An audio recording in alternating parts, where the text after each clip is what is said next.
आप सभी को राधे राधे राम राम। आइए आज डिस्कस करते हैं भाद्रपद महीने के बारे में, जो कि हमारे हिंदू कैलेंडर का छठवां महीना है। भाद्रपद को आमतौर पे भादो के नाम से भी जाना जाता है।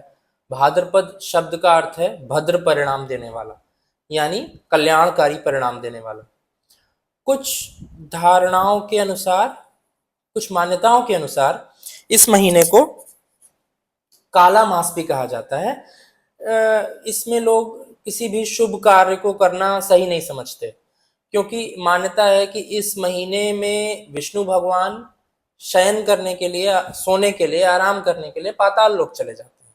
तो इस महीने में विवाह, गृह प्रवेश, ये सब कार्य नहीं किए जाते।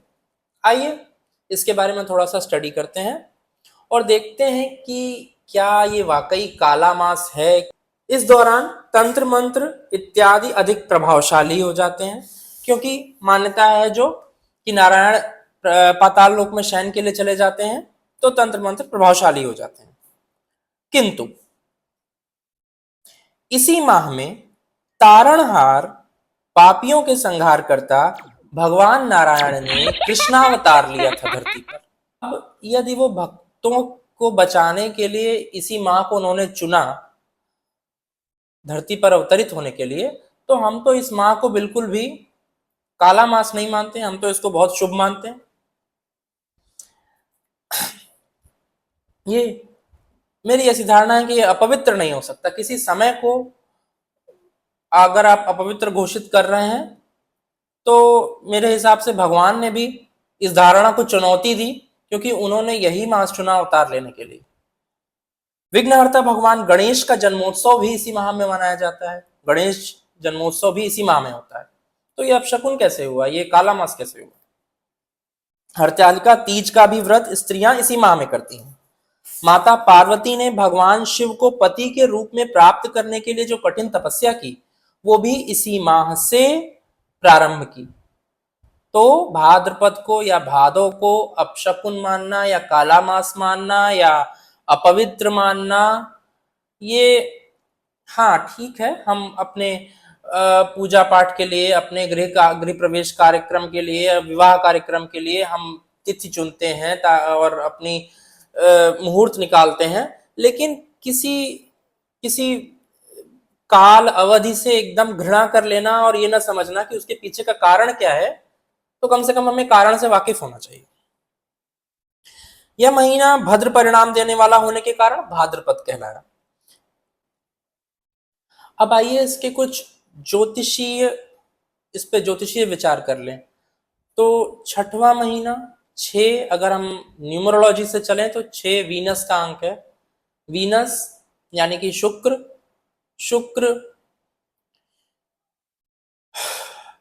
जो प्लैनेट्स में राक्षसों के गुरु हैं, जो आपकी लग्जरी, कंफर्ट, आपका मैरिटल रिलेशंस, ये सारा गवर्न करते हैं।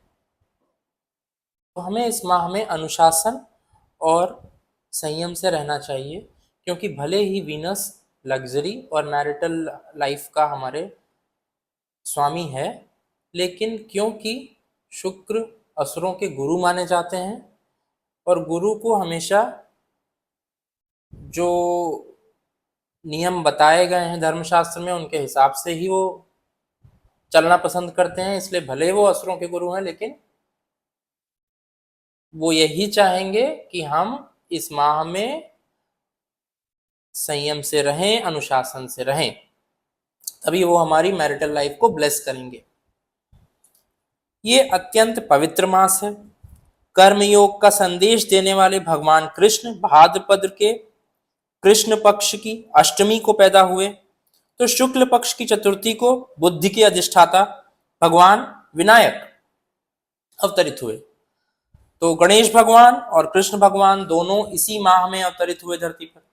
तो हमने जाना संक्षेप में कि भाद्रपद के बारे में जो धारणाएं हैं कि ये एक बहुत बुरा है समय कोई भी शुभ कार्य करने के लिए, तो ऐसा नहीं है।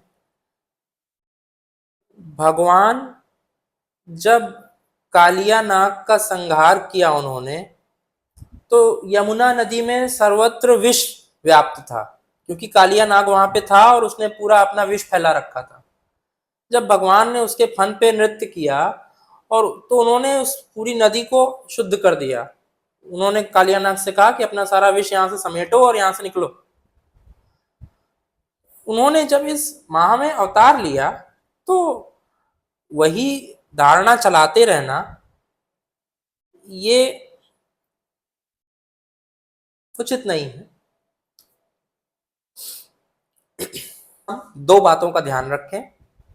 पहला, पूजा पाठ तप इत्यादि का इसमें विशेष महत्व है, दान का महत्व है। और दूसरा कि हम इसमें संयम और अनुशासन से चलें भाद्रपद में शुक्र को प्रसन्न करने के लिए। और बाकी भाद्रपद बहुत ही शुभ मास है, इसका कोई अनिष्ट प्रभाव, अनिष्टकारी प्रभाव नहीं होता। राधे राधे, राम राम।